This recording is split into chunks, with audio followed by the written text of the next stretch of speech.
What's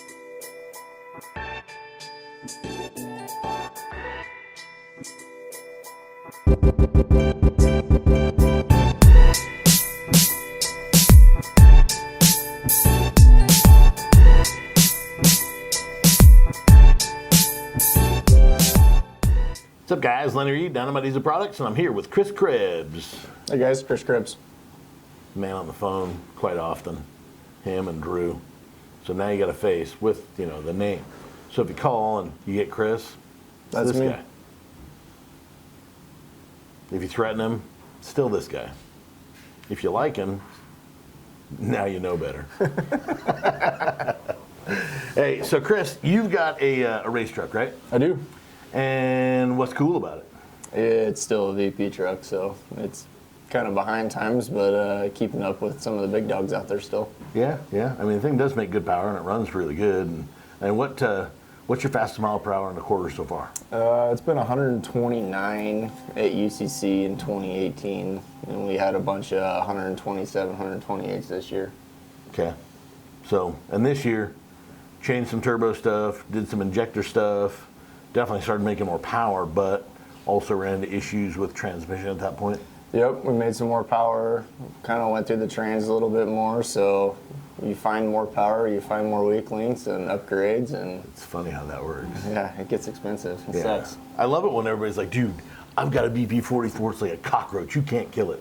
And traditionally speaking, like, the motor is well going to handle what a VP44 can throw at it. And traditionally speaking, it doesn't take a really high dollar transmission to hold a VP44. But like with some of the guys making the aftermarket hot rod pumps and stuff, like you've had pretty good luck with making bigger power with those things, right? Yeah, we've been making 800 to, we've made over 1,000 a few times on multiple dynos. So, I mean, it's been around, it's been hanging in there. And 1,000 on a VP44 is different than really like 1,000 on a common rail because you're limited on RPM where a common rail isn't. So like with, how many RPM do you spin that thing to? like the best tuner we found, like we can trap it like 3,500 RPMs is all we're trapping. Yeah. And so it's literally on the rev limiter going through the top of the quarter mile. So it's kind of like a tractor still. Yeah, we have that 22 to 3,200 RPM window that we really got to make all our power, all our torque. Yep. And just get it down the track with that. Yeah. Where with a common rail, basically anybody's common rail today making 1,000 horsepower, we're going to really recommend that they turn that thing up to 4,000, 4,200 RPM, which leaves the torque in the rearview mirror, makes it a little bit safer, is easier on transmissions, it's easier on cylinder pressure, as long as they've got big enough injectors and they don't need a bunch of timing. But with you guys, with VP44,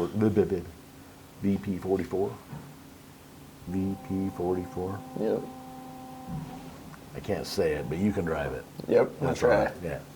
Well, with VP44, like you're limited to 3,500, so there's 500 RPM you're missing, which means that you basically have to harness all the torque downstairs to get the thing to get moving and then run it through the traps 3,500 RPM, which, I mean, it'd be nice if you had the extra RPM, but since you don't, it is what it is, and you just got to build better parts that are going to hold the power. What's that thing 60 foot at?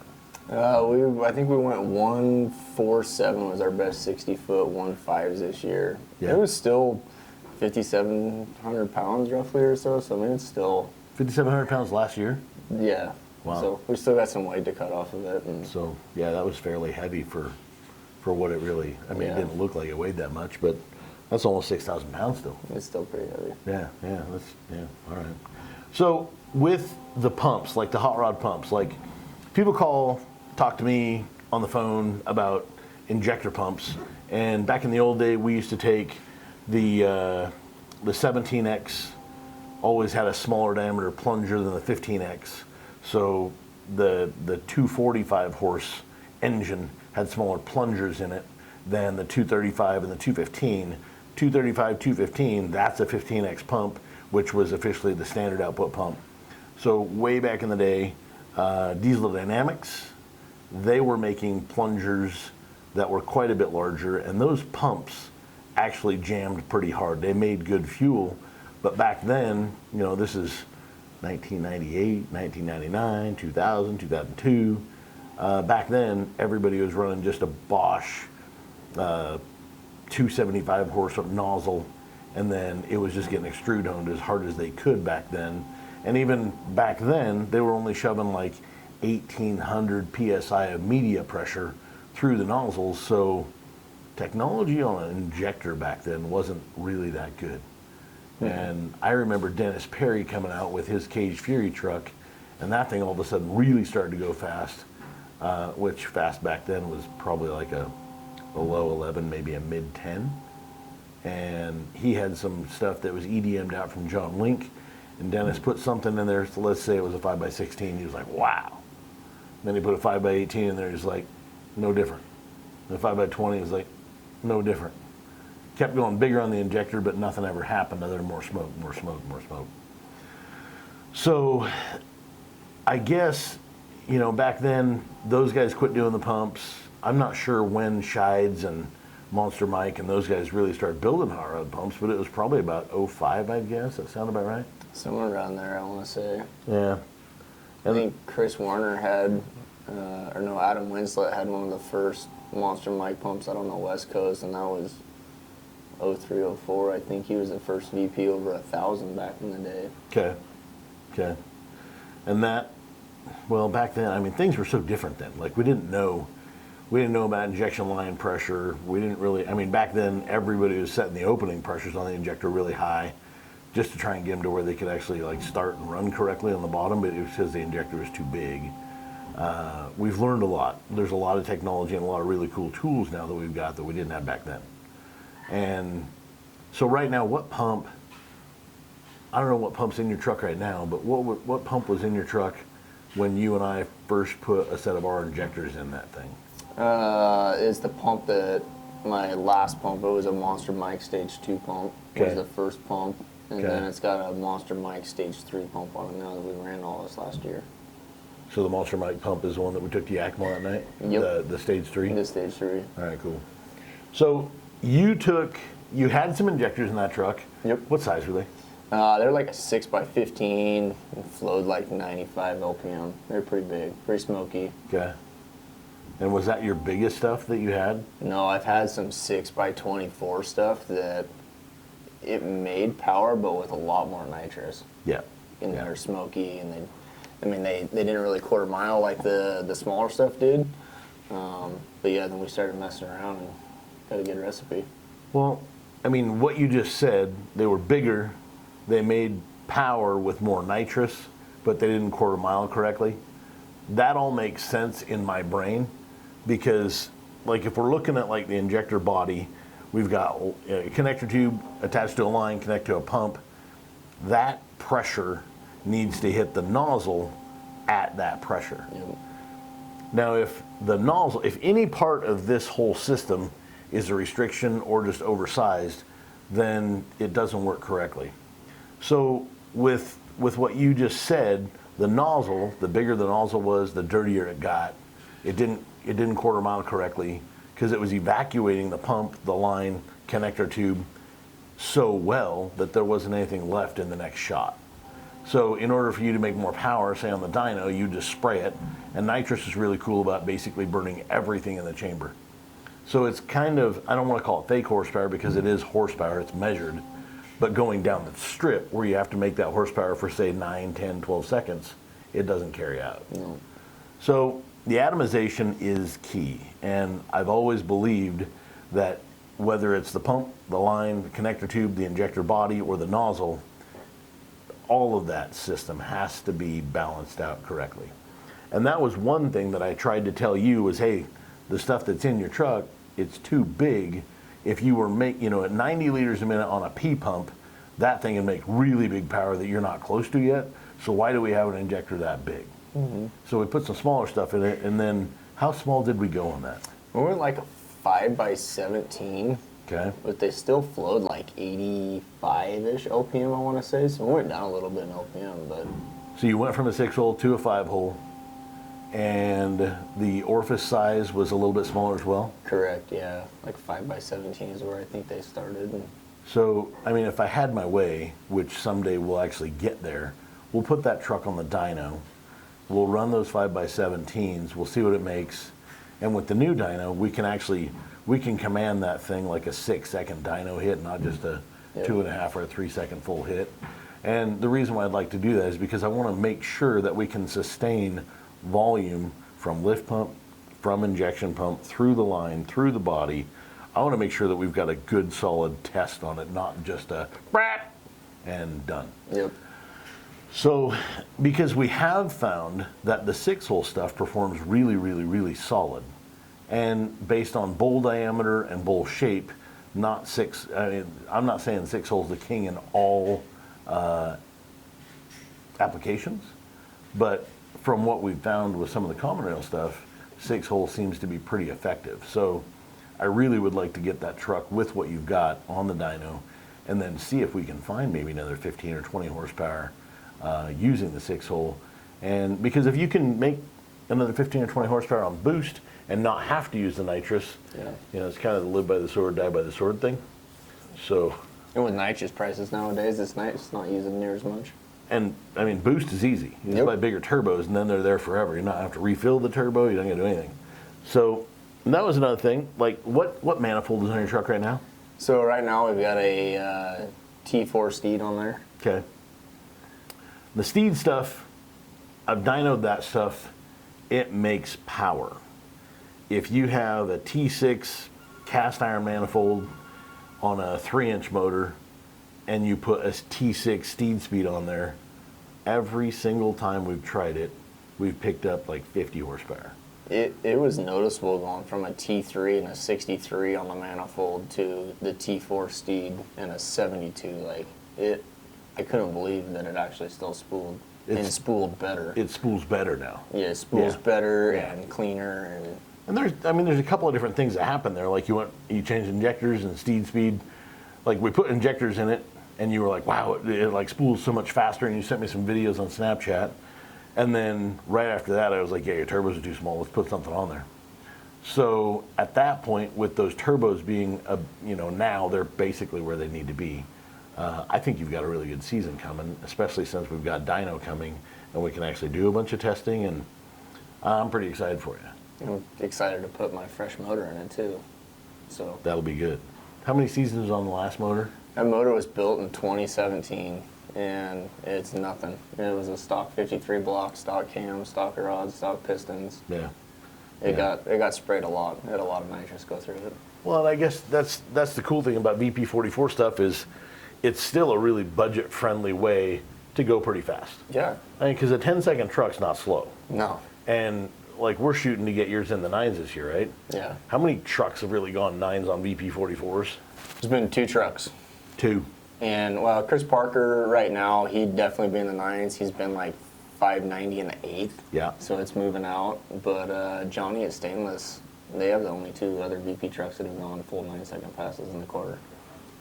That's respectable. So we came up just short. That last pass at Yakima went 1024, and the motor let go at like 800 or 900 feet and coasted through the top. So if it would have held, it would have been really close. Make more power, find the next weak link. Yep, we killed it. And that, that brings me to another thing is the faster you go, the more power you have to make, and the higher the cetane point in your fuel needs to be. Yep. So if you're going to run, a 500 horse truck, you can get away on garbage pump gas or pump diesel every single day of the week.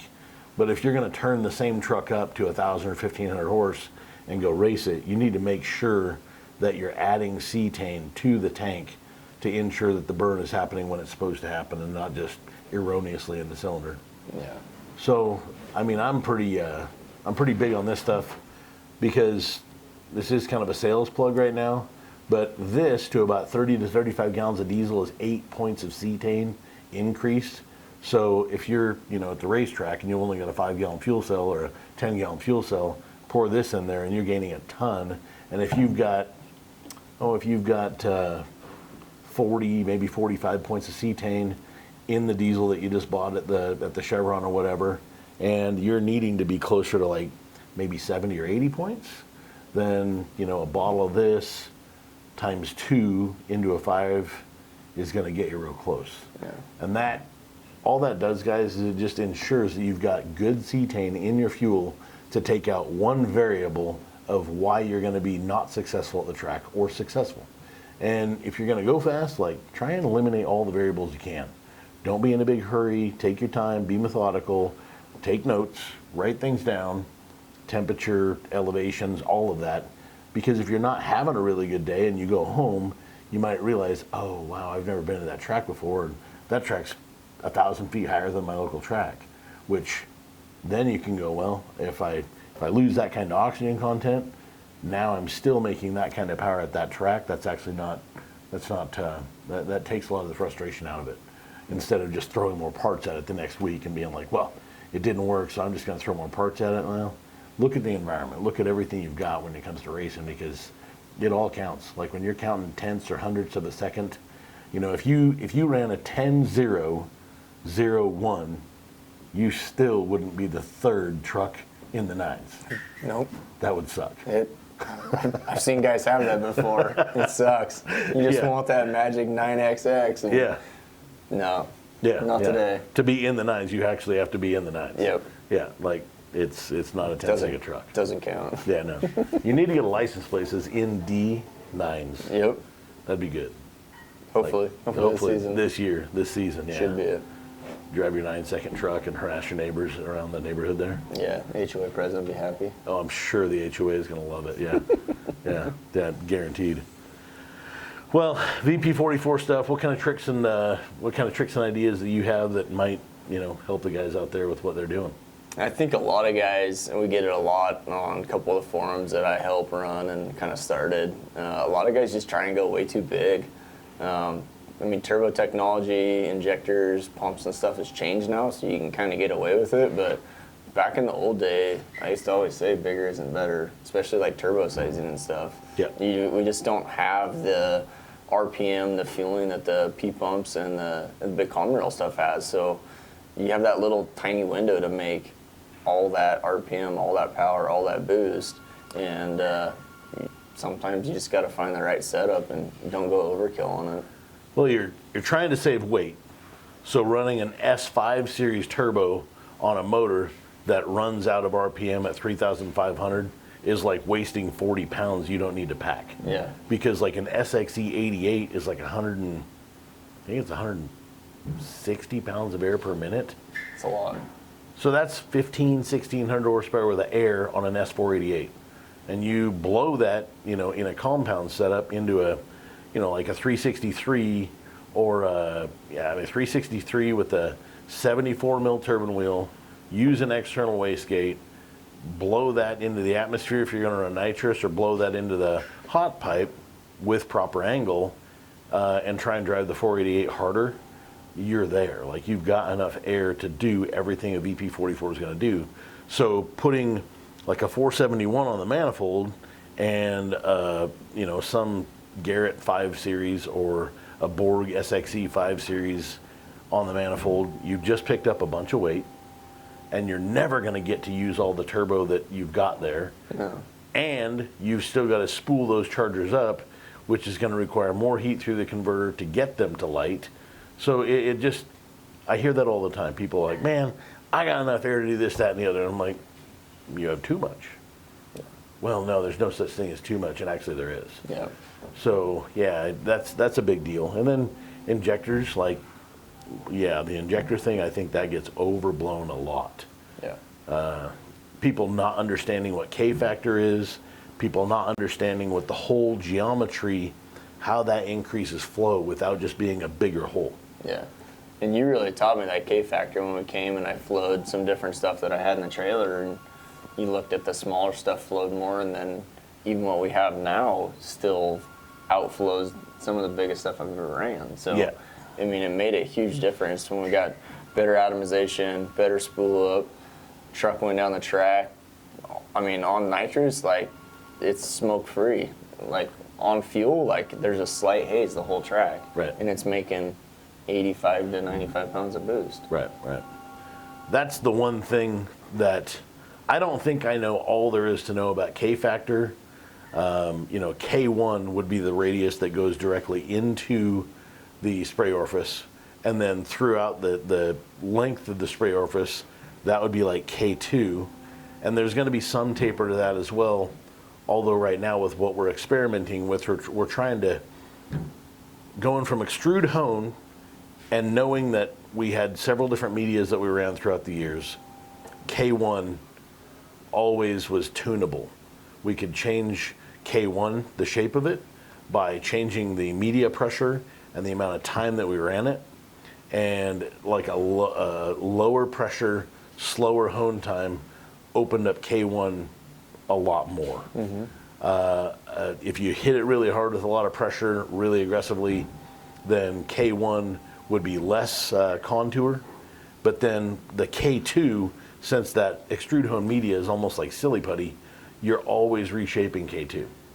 And that's something, you know, if you're shooting long distance with a rifle, the rifle barrel's, you know, virtually straight, and then it's got rifling in it to keep that trajectory like on point as far and as fast as it can. K2 messes that up. So with new technology, now that we've got the AFM, we're shaping K1, we're able to tune K1 very, very well. With EDM, that we can change every 1/10 of a thousandth of an inch, we can choose our hole size, the OD, and I'm always gonna sell the smallest hole size possible to get the best burn possible, especially at lower pressure when you're just idling downstairs and try to come up through the converter or a sled puller. You know, it's classic because you see that like the super stocks, the injectors are huge, like they're 5x38s, they're 5 by whatever, and there's just no atomization out of a nozzle that big until they finally make a bunch of pressure. Yeah. And with those things, you know, they're decompressed, they don't have enough cylinder temperature there to burn that fuel that it's just drowning in, so it starts to wet stack and it starts to drown, and then all of a sudden you see the thing bloop, bloop, bloop, bloop, bloop, bloop, and then it snuffs itself out. And then a dude comes running back out with some ether, he gets the fuel that's in the bowl lit, and then it starts to build some boost, build some boost, build some boost, and then finally it generates enough heat with intake air temp, takes off like a light switch, goes like hell. If we can get everybody to use smaller hole sizes with K factor, the overall flow to get 3,000 horsepower is still going to be there, but it's going to be, well, I mean, going from extrude hone to AFM, even on small stuff like 50 horse stuff, we're having to decrease wire size by a half thou.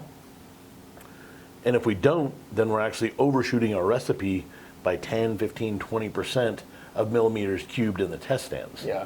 So K factor is something, it's no bullshit, it's a real thing. Yeah. And now that we're able to like understand more of it, tune it, tweak it, change it, we're learning a lot, and I'm very excited about this year coming, because going with the way we're going to have our dyno set up and how we're going to be able to collect data, we're going to learn a lot. It's going to be a great year, because already what we've picked up in just the past 2 weeks, we just had Greg's truck here. We took a set of, well, they were built in like 08, 50 horse injectors out. We ended up putting a set of 6 holes in it, 6-hole VCO, calibrated to our 50 horsepower recipe in the test stand. I've never driven a 5.9 that runs as good as that truck. That truck was impressive. It was quiet, there was no injector rattle, and it ripped. That's, people say it's injector rattle, but really, like, there's a lot of things that cause that pinging or that rattling, and you know, every single 5.9 3.25 horse motor out there, unless you custom tune it with, like, say, EFI Live, they all have that like tip in rattle. Yeah, my old dually had it. When they do the tip in, you'll also feel like your foot goes on the accelerator, but the truck kind of slows down. Like, it's not happy. It doesn't accelerator down and then truck go and take off. It's accelerator down, truck kind of gets hesitant, pinging goes away, and then truck picks up and takes off. Greg's truck, 0 of that. Like, I tried it. I farted around with the thing a lot and almost got myself in trouble because I was sitting at a stoplight and, well, a stop sign, and I turned right, and I was with a guy in a local shop here, and I was like, man, let me introduce you to the best running 5.9 on the planet. I turned the corner, got going straight, hammered the gas from like, say, 2 or 3% of the throttle position, and it kicked the back tires free, and I did, but there was 0 smoke, which actually saved my bacon, because the guy right behind me was a sheriff. He was in a pickup truck, so As dumb as that sounds, it wasn't actually a car. But yeah, he kind of heard something rev up. It didn't smoke the tires, but it just broke them free. And there was 0 at the tailpipe, which I know saved my bacon, because as he drove away, he was like staring, like, what the heck just happened? Where'd that noise come from? But it wasn't me, because there was 0 smoke. Yeah. Like whisper clean, but it took off. Like it didn't, and then it just gone. Yeah. That truck was very smooth, very quiet. Like it was night and day difference. It was getting it here. I drove it 200 miles here. I wanted to cut like my carotid artery. I hated it. It was just every single 5.9 on the planet has the exact same feeling to me. Lethargic, not very throttle responsive, rattly. They're kind of gross to drive. And that one fixed all that. Like camera guy Matt, he put the injectors in it. Him and Skylar were out test driving the truck, and I was in my other pickup. And I call him like, well, how's it? And Matt says, I think it might be quieter than your 2019. And I laugh. I'm like, yeah, okay. And then 10 minutes later, I was in the truck. 10 minutes later, I basically came back to the shop and started giving everybody in the shop rides. Yeah. Like, that's our goal. If we can get everybody's truck to run that good, we crush everything. Like, everybody's going to love driving their trucks again because of that. So, you know, we spent the next 2-3 days implementing that recipe. And now everybody's going to get that same stuff because it worked that good. And I do believe that, like, a lot of our BP44 stuff has changed in the last 12 months as well. Yeah. So it drives. I mean, I hear all the time people calling up and they're like, man, actually Andrew from Midget's Diesel, he had a set of injectors, called me up, he's like, man, this thing's been smoky since day one, blah, blah, blah. I said, you know what, send me those back, I'll send you another set. And I built him a core set of bodies with new nozzles. He's like, yeah, totally fixed it, 100% fixed, it's gone, it's down the road. And I basically swapped him out for a very cheap price, old technology from, who knows, 5-10 years ago, into something that we're doing right now. His customer's happy, he's happy, and the pump didn't change. Tuning didn't change. It was just injectors, because now we've got cooler tools, more modern tools, and we can make trucks just run and drive better. Yeah. And the biggest thing we've seen lately, you know, is fuel quality. So, I mean, making sure guys are using additives and keeping your fuel is going to keep you happy in the long run. And for shops, for customers, like, it's huge. Additive's a big deal. And even earlier than that, guys, this is a clue that you can help fix your fuel system today. You already have the tool, your water separator. Walk outside and drain your water separator. Because I guarantee every single one of you guys watching this video right now has not drained that water separator in at least 6 months, but you don't know how much water's in the fuel tank. So if your water separator can hold, say, 2 cups, and there's been 3 cups of water put in the tank in the last 6 months, you ran a cup of water through your pump and your injectors. So just once a month, crack the water separator valve, bleed it off. Hopefully there's only a few ounces in there every month, because that means it's trapping that water and you're dumping it into a pan and it's going to evaporate back off. If you drain it and you get more than 2 cups out of there, then try and do it that afternoon again, because it will trap more and drain it. And if it traps more, then continue to drain it. You might have a half gallon of water in your fuel tank and not even know about it, which common rails are really sensitive to that. Mechanical trucks, not near quite so. But CP4 trucks, yeah, they're not going to like it. So no, CP3, CP4s are fragile. Even on their best day, like they're, knock on wood, I've had 2 CP4 trucks. Neither one of them's given me any fits whatsoever, but I do run that injector protector at least twice a month, probably. I know my 6.7 Power Stroke with the CP4 really likes it. And it's at 200K, and it still has a stock CP4 on it. So, yeah, I mean, the biggest deal is longevity. And that's a really good deal right now, because if that CP44 or that CP4 blows up today, you're not going to be able to get all the parts to put that truck back on the road for a while. Nope. Unless you call us. Do we have all the parts? We do have all the parts. We've got like a complete devastation kit? We've got pumps and injectors, and we can make something happen. I expect that 24 hours from this video, we're out of those parts. That'd be my expectation. I didn't realize we did. I've got pumps and injectors for all the years sitting out there. So Really? Yep. Nice work. Same with your LML stuff. So LML, CP4 injectors, we've got those on the shelf too. New and remans. Huh. Awesome. Well, LMLs, Power Strokes, get your parts here. I guess we've got stuff in stock, and I guarantee that won't last long because I know there's a lot of those trucks sitting at shops right now waiting for parts. So that's good news. Yeah. Well, VP44 video got a little bit long. We kind of went into other stuff, but I mean, we could do this for hours and it'd still be fun. Add whiskey, it'd be more fun. Yep. Stories would get better, but we probably shouldn't do that because it's not quite lunchtime yet. Probably. Yeah. All right, guys. Lenny Reed, Dynomite Products. Chris grabs Dynomite. Later.